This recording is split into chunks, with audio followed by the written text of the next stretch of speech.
Jahannam, neraka Jahannam. Walahum, ya, dapat door prize lagi nih, double. Udahnya masuk neraka Jahannam, dapat apa lagi? Walahum adzabul hariq, dan mereka mendapatkan hadiah apa? Azab yang apa?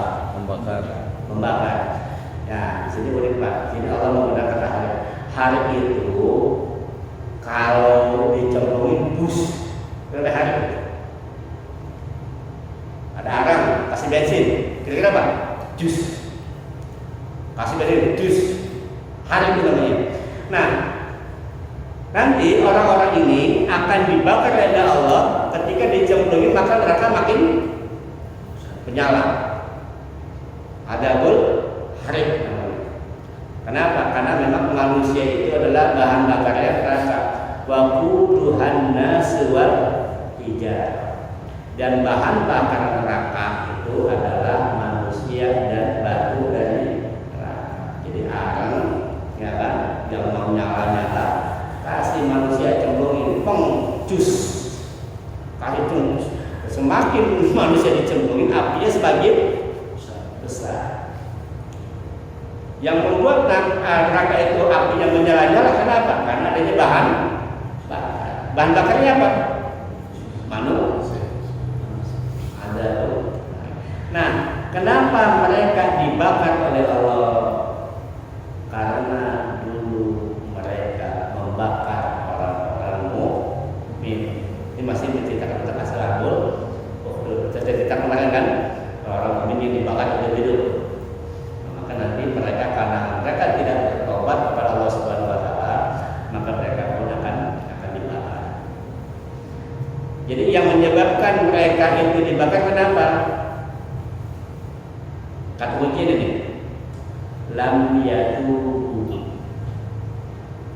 Karena mereka tidak mau bertobat.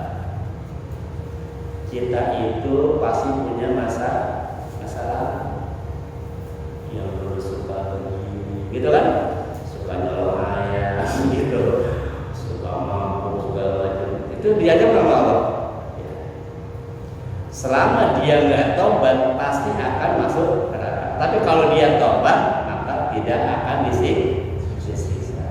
Ujungnya di situ intinya. Setiap orang punya masa lalu. Bagaimana sih rumah dulu masa lalunya tukang mabuk, kayak gitu besar. Yang penting di sini adalah kita bertobat. Kemudian kebalikannya, innal ladzina amanu wa 'amilus sholihat lahum, sama tuh menggunakan lahum juga. Sesungguhnya orang-orang yang beriman dan beramal soleh, lahum jannatun tajri min tahtihal anhar. Mereka mendapatkan surga tajri min tahtihal anhar dalika fawzul kabir. Itulah kemenangan yang besar. Nah, kita paham nih. Dalam Al-Quran itu ada 3 fauz. Ada fauzul mubin, ada fauzul kabir, ada fauzul azim. Kok ini apa? Fauzul kabir, fauzul mubin, fauzul kabir, fauzul azim. Fauzul mubin, apa itu fauzul mubin? Fauzul mubin adalah keberuntungan umat Islam, kebetulan orang-orang beriman nanti di akhirat tidak masuk neraka. Itu paling rendah dah. Jadi keberuntungan paling rendah namanya fauzul mubin. Mubin artinya jelas nyata. Jelas betul orang beriman tidak akan masuk neraka. Ini fauzul mubin. Enggak disebutin surganya di mana? Apakah di emperan atau enggak? Yang penting dia tidak masuk neraka. Itu namanya fauzul mubin. Berikutnya, tingkatan berikutnya ada fauzul kabir. Fauzul kabir, mereka itu tidak masuk neraka dan mendapatkan surga. Seperti ayat ini nih. Seperti ayat ini. Yang ketiga fauzul azim. Mereka tidak masuk neraka, masuk surga plus dapat ridhonya Allah Subhanahu wa Ta'ala. Begini Pak, Bapak itu dapat rumah mewah di rumah estate. Pertama nih, kalau Bapak ikut saya misalkan, ayo ikut saya, kalau ikut ente dapatnya apa? Ente nggak bakal tinggal di daerah kumuh.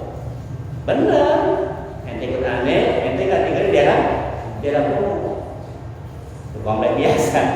Tapi nggak kumuh, itu namanya qauzul mubin. Kalau qauzul kabir, ente ikut aneh, nanti ente kasih di lingkungan yang mewah. Ente dapat di lingkungan itu namanya qauzul kabir. Kalau qauzul mubin, udah yang tidak ditunggu, dapat rumah mewah, ente ke rumah anda langsung nanti di Solo. Anda yang punya. Karena bisa jadi Bapak dapat rumah tapi nggak ketemu sama yang. Nah, kalau qauzul azim itu mereka mendapatkan apa? Ridho.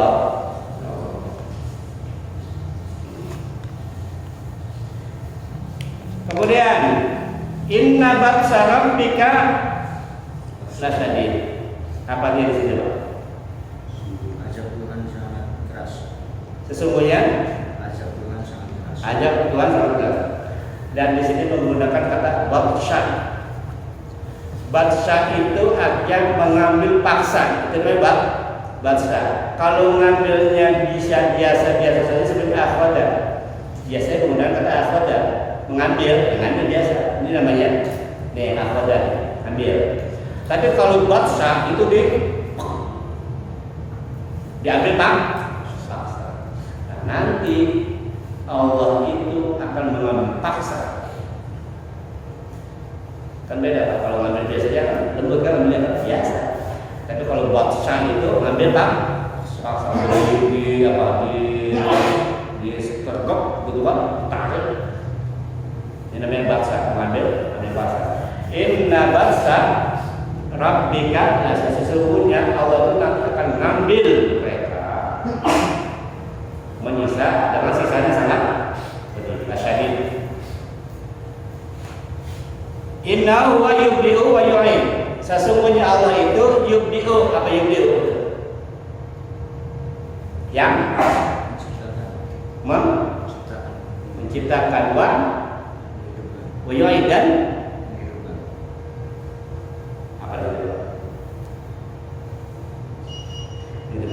jadi Allah itu bukan cuma membuat, bukan berarti Allah ciptaan kita atau ciptaan kita nih udah lepas gitu aja.